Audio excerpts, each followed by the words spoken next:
Revenge of the Black Cloak Society, a King's Quest-based fic. Chapter 14, Catastrophic Actions. Shadrach arrived back at his lair a little worn out. His search for Llewdor's locket had taken more time than he had expected. The amount of defenses that the evil fairy had put on the hiding spot of the locket had been more extensive than he initially thought. It was possible that she had decided to try to achieve a higher rank in the Black Cloak Society and did not want her betters to claim the locket. That had failed, of course, but Shadrach was one all of the Order respected. She would have never tried to overthrow him. Now, however, the locket would be put to good use. He needed it for the next phase of his plan, a plan that would take a little time to enact. And they had time. He turned his gaze to the cage that was in the room and noted that the owl was gone. That did not bother him, since the owl could not teleport on its own. The owl, no doubt, would try to make its way back to Daventry. The odds of that happening, of course, was slim. Shadrach's lair was far from Daventry. In fact, it was closer to Mordovia. If the owl had to rely on flight alone, the bird would not get over the vast oceans. He put those thoughts aside and placed the locket on the table. He could sense Llewdor's life force in the thing, and he quietly said, Now, Sister Llewdor." His use of the term used by any of the higher members of the Black Cloak Society caused a slight focus from the locket. "It is Shadrach. You know where I stand in the group." Now he sensed obedience from the life force in the locket. "I am going to allow you the chance to ruin the one who killed you. You will have a chance to possess them, but first I must alter the appearance of your locket. I'm sure only one person will realize it, but by then it will be too late." With those words, he felt elation from the locket, and then began the spell to alter its appearance. Once that was started, Shadrach let the magic work, knowing it would take a good deal of time. He took that moment to cast another spell, allowing himself to contact Manannan. Soon the image of the other wizard appeared in front of him, and as if the other was standing in front of him. "How are things progressing?" He watched as the image smiled. "Very well, Shadrach. I had the Gorgons and bandits attack Port Bruce right at the time of King Alexander's arrival. From what I can tell, King Alexander and his party made it to the Oracle." He could see a slight bit of smugness in Manannan's face, but he figured the wizard deserved it. Being in the form of a cat for a few years should allow some smugness. He was certain that Manannan was aware of the importance of the plan, but he felt it best to remind him. "Good. Just remember the purpose of the spell. You have been the only one entrusted with this knowledge. I trust you have a way to hurry things along." He knew that by this point the counter-spell of the cat cookie spell would have nearly completed the transformation, and shortly after that the effects would be permanent. He was glad when Manannan nodded. "Indeed. When we are done talking, I will summon the dragon that had terrorized Daventry for years. It had demanded Rosella as a sacrifice, but it was slain before it could devour her. He will come face me when that threat is made. Shadrach nodded, but fumed on the inside. While it was true that each step of his plan was not fully planned out, certain steps required certain individuals to be around. The next phase of his plan relied on Rosella being alive. He stayed calm, though, when he spoke. "Fine. I know you are aware of how complex this spell is. You have also ensured that your part of the master plan will end as it should." He saw Manannan nod, and then ended the connection. He sighed, and then looked out of the window. He could have sworn for a moment he saw an owl-shaped form flying to Mordavia. Over the mountains, the one evil entity was entombed. He smirked at the sight, knowing that Mordavia was the opposite direction of Daventry. The only complication that could happen from that owl was running into Erasmus, but the old wizard was too whimsical to be a serious threat. At least too whimsical by himself. But if Erasmus got his own hero to help Daventry, that could be a problem. Shadrach put those thoughts out of his mind, and then looked over at the amulet. The transformation was happening, but slowly. No doubt Llewdor had enchanted it. It would take his magic some time to transform the thing, but it would be done. He could even let the amulet go, since the spell would not stop until the transformation was complete. For now, he would return to Daventry, knowing that when the dragon was spotted, it would serve him best for Cale Silver to be seen.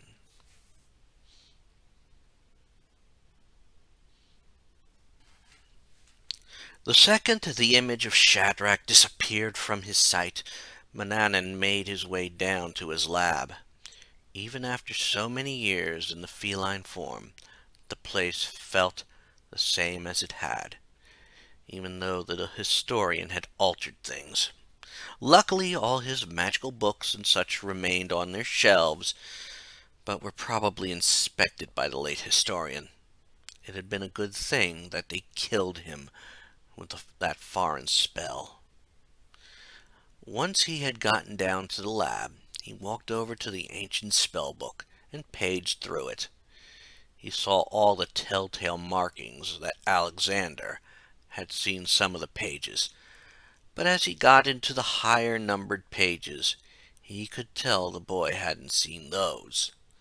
Some of them he wasn't about to try, especially as Llewdor was close to that section of the ocean. Besides, the spell Shadrach was doing might be disrupted by summoning those things.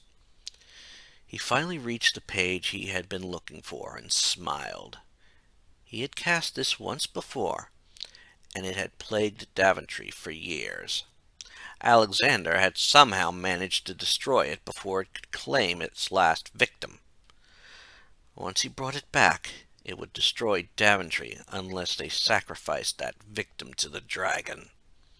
He figured they wouldn't now, but if Alexander failed to be motivated to do his part, the dragon would destroy Daventry, and then move on to wherever Rosella was.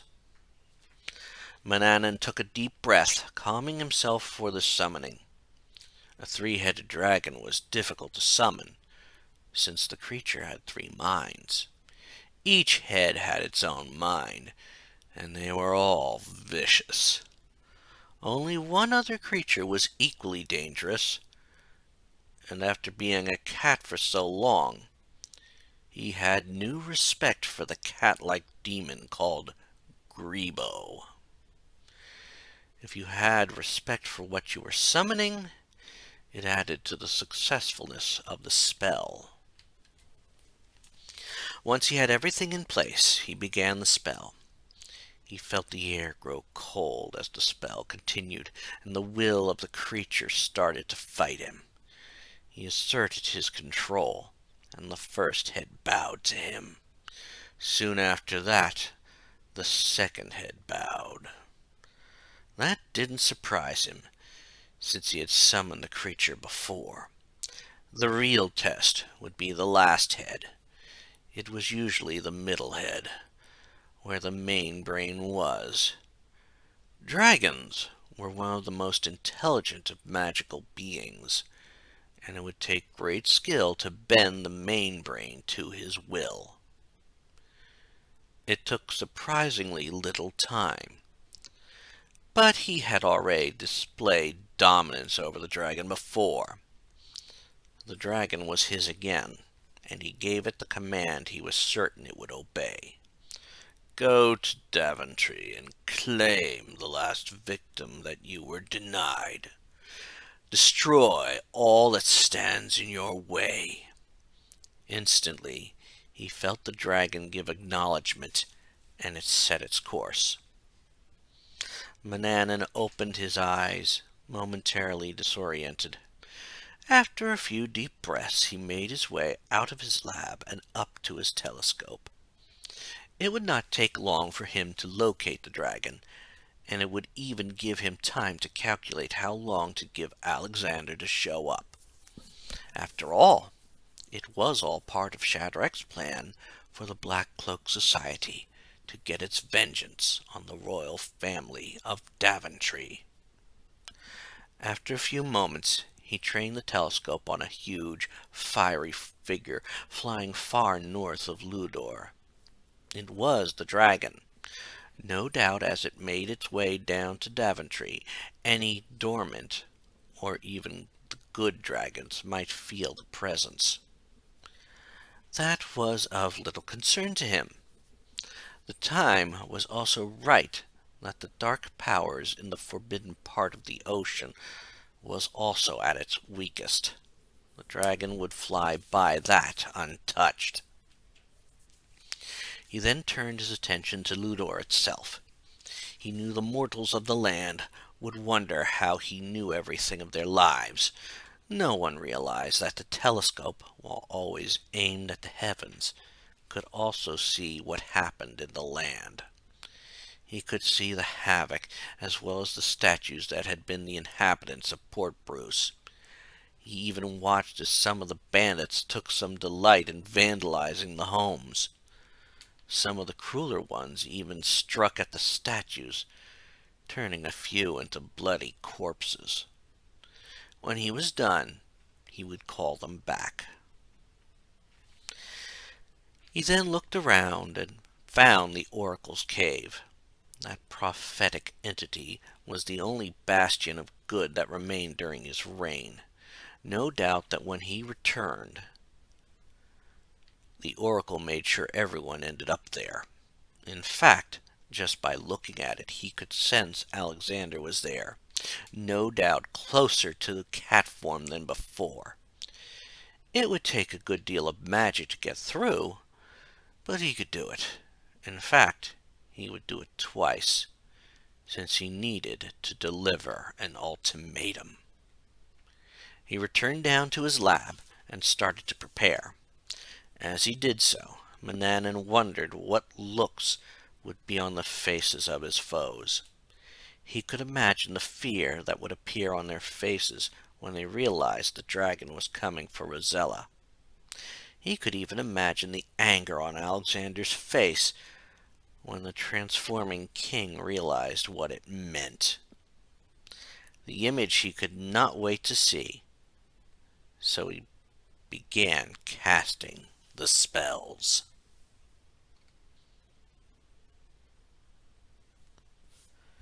In Daventry, Princess Rosella had returned back to the castle with Edgar. She had planned to tell her parents that the big day was fast approaching, and that they needed to start preparing to head to Eldritch. But she had heard from one of the palace guards about what was happening to her twin brother. As they entered the throne room, finding it empty, Edgar said to her, I can't believe that some sort of spell is turning your brother into a cat. This has to be more of the Black Cloak Society." She nodded in agreement, but at the same time she was noticing a pattern. The more she thought about it, the more it worried her. As they neared where her parents would have been sitting, she voiced the worrying thought. "There must be more to it, Edgar. First, the witch Dahlia returns, then Hagatha abducts my cousin, now this. The only thing I figure is happening is that the wizard Manannan has undone the spell my brother cast on him. If that is true, then that means another threat would be on the way." She shivered as she thought of it, and how she had almost been sacrificed to it.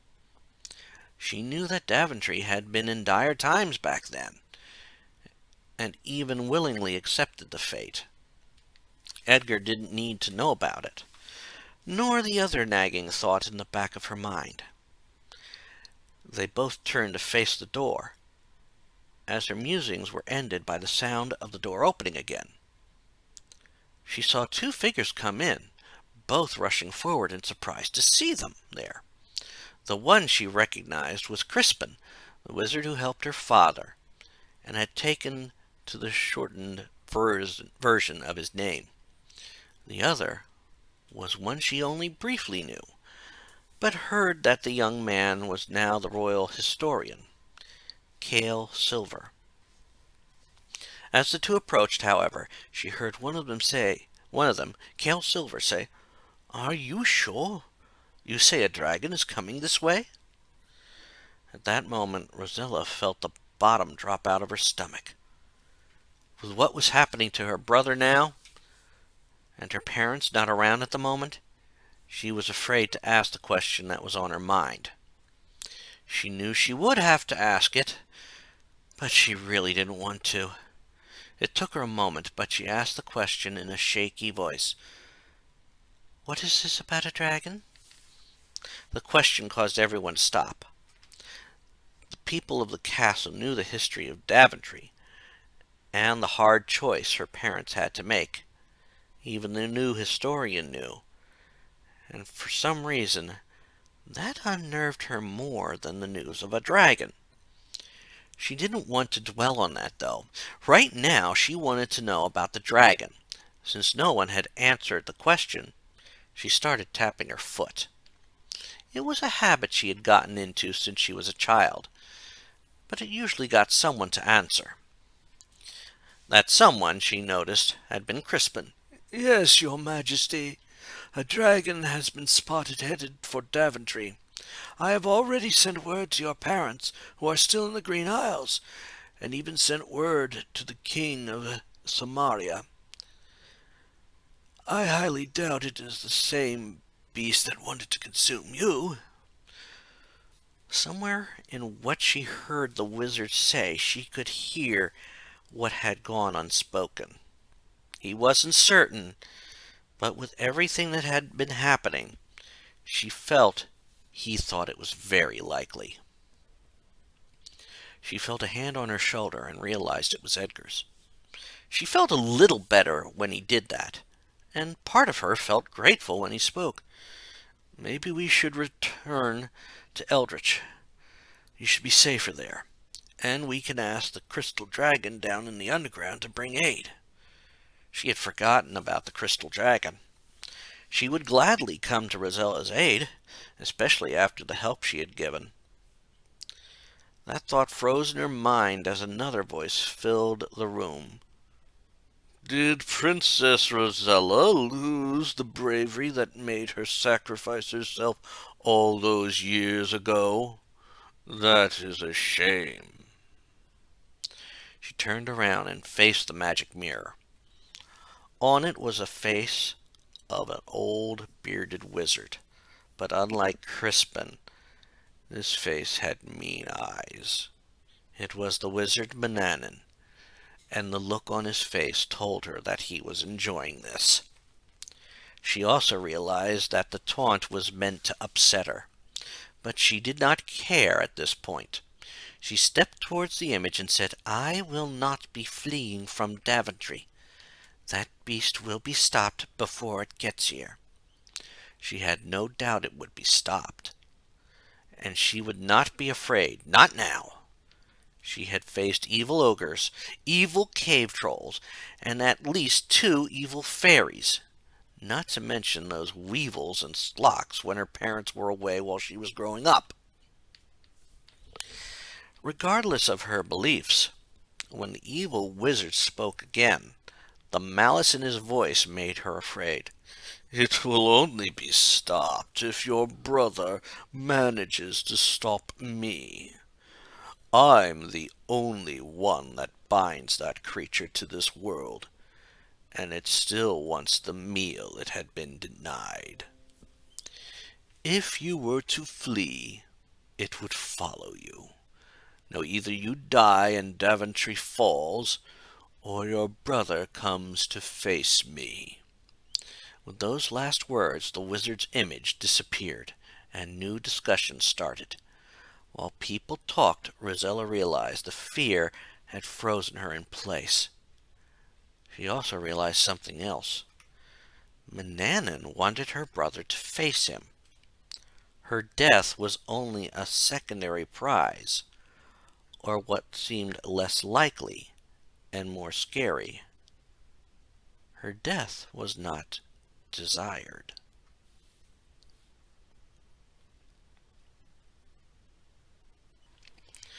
Shamir Shamazel had frozen in place when he felt the summoning happen.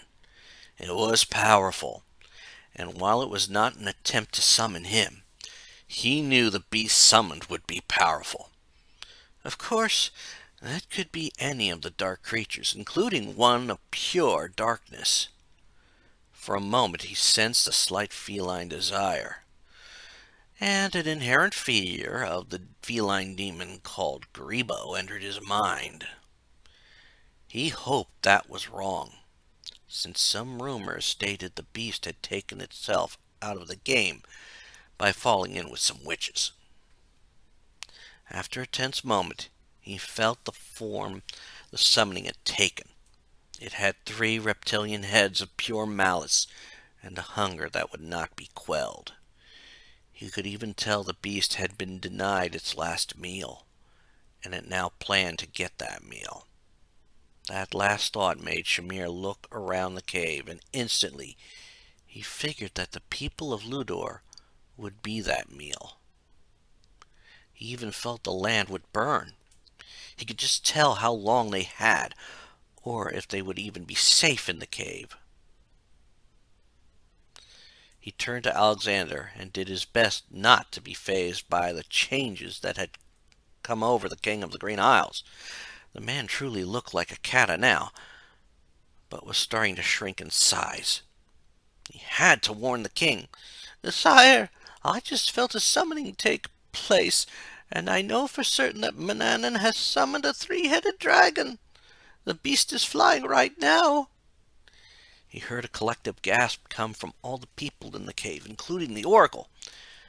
The only person who did not gasp had been Alexander, so he continued, "Sire, that thing is hungry, and it will burn the land to get what it wants. Llewdor—" He stopped speaking when Alexander finished his statement in a way he felt was incorrect. "Is completely safe. I know that beast you are speaking of, and it is not coming here. Manannan doesn't want to burn this land. He wants another land to suffer." He listened for a moment to hear someone protest, but he had heard the slight commanding tone in Alexander's voice.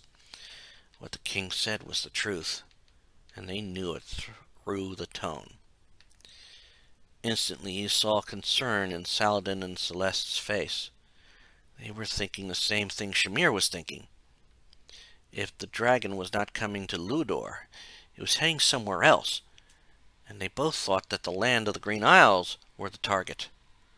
While the kingdom was still recovering from the civil unrest caused by Abdul al-Hazred, they were not fully ready to unify against the destructive force of a dragon. It was the winged one who finally voiced the question that was on their minds. "Sire, don't tell us that it is heading to the land of the Green Isles. there would be no way for the people to safely evacuate.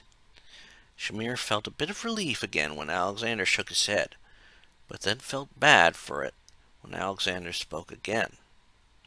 No, the land of the Green Isles is safe. That dragon menaced Daventry, and it will return there. I have stopped it before it could feast on its last sacrifice victim. It will want to get that victim, my sister, Rosella. In that moment, the cavern went entirely silent as the implications of that news hit everyone. The kingdom of Daventry would be destroyed by the dragon, and if its sacrifice was not there, it would seek her out, most likely in the kingdom of Eldritch, or wherever the princess was hiding. No matter what, there would be great devastation, and no decent person wanted to see that. The silence was finally broken when a harsh voice said, "That is correct, Alexander. Or should I call you Gwydion for old time's sake?" Everyone turned in the direction of the voice, and saw, facing Alexander, the image of the wizard Manannan. Everyone froze as the image continued speaking. "Yes, that dragon is returning to Daventry for your sister. I should also tell you that it won't leave the land alone once it has her." At those last words, Shamir could feel a chill go through the cave, but he could also sense one other thing. He could sense anger rising in his master.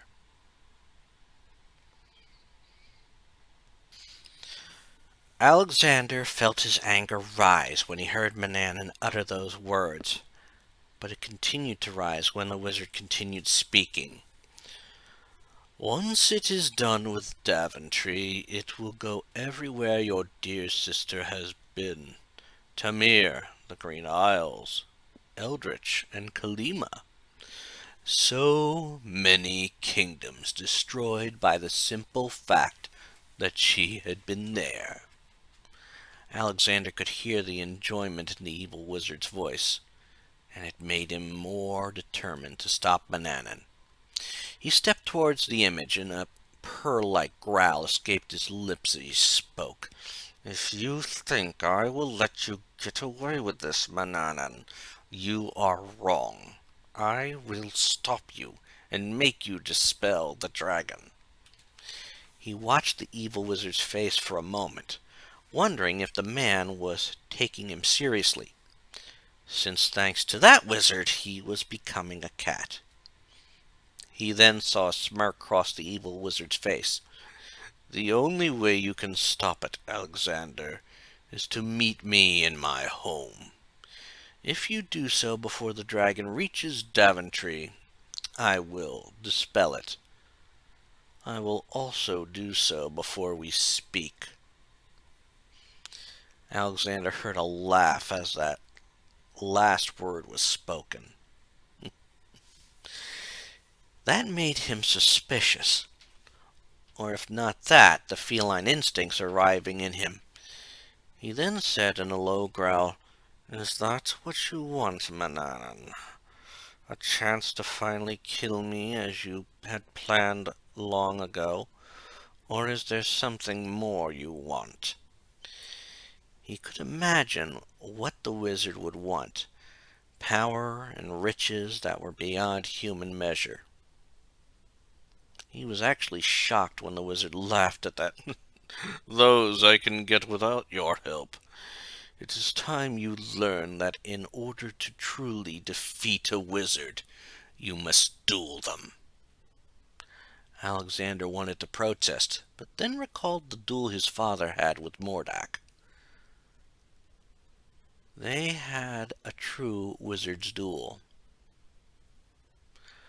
Alexander was sure, however, that it would not be a fair fight. He looked at the evil wizard and said, I take it. You will make sure I get there safely. I have a feeling you don't want me dead." He noticed the image of the evil wizard nodded.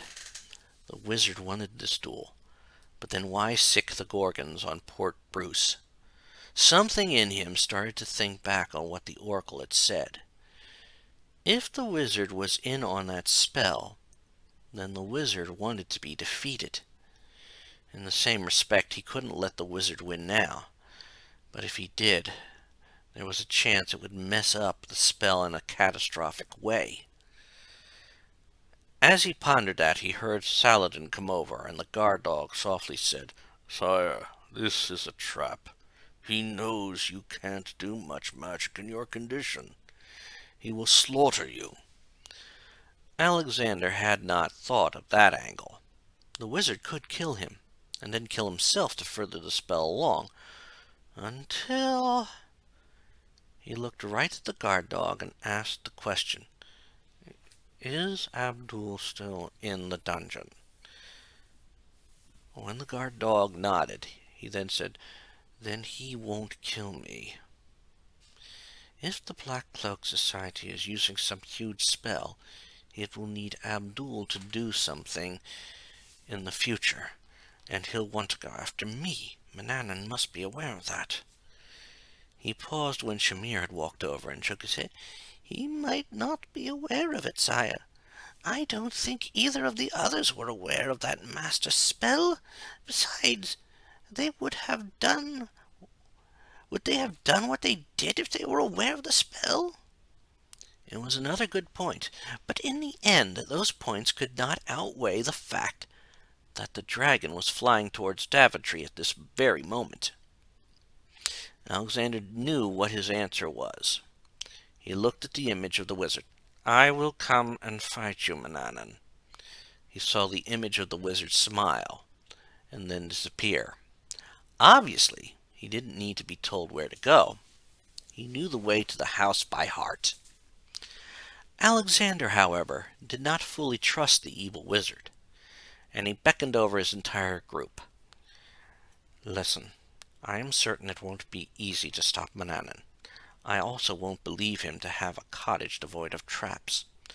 I have a plan, and for it to work, I need all of you." He then began to relay the plan to his group. If all went well, Manannan and the dragon would be gone. After that, they could start figuring out how to stop this master spell safely.